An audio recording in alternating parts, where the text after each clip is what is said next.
चांदबिबी महालाजवळ नगर तालुक्यातील जाम गावच्या शिवारात शेतकऱ्याचे घर भर दिवसा फोडून 5,73,000 रुपये किमती सोन्याचे दागिने आणि रोकड चोरून नेणाऱ्या दोघा सराईत गुन्हेगारांना स्थानिक गुन्हे शाखेच्या पथकाने पकडले। जाम येथील दत्तात्रय आसाराम पवार हे कुटुंबियांसह घराच्या पाठीमागील शेतात काम करत असताना चोरट्यांनी त्यांचे घर फोडून चोरी केली होती।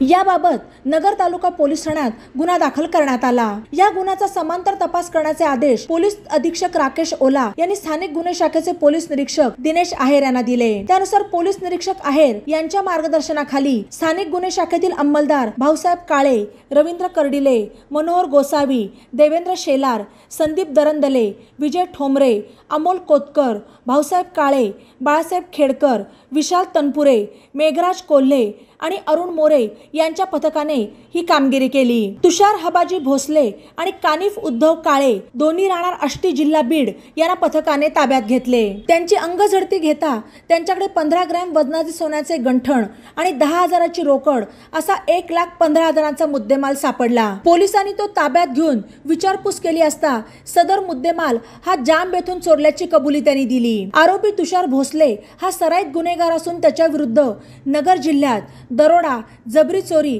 आणि घरफोडी असे गंभीर स्वरूपाचे एकूण 23 गुन्हे दाखल आहेत। तर आरोपी कानिफ काळे याच्या विरुद्ध नगर आणि बीड जिल्ह्यात दरोडा तयारी, दरोडा आणि खून असे गंभीर स्वरूपाचे एकूण 3 गुन्हे दाखल आहेत। बातम्यांसाठी ई नवा मराठा YouTube चॅनलला सबस्क्राइब करा आणि बेल आयकॉनवर प्रेस करा।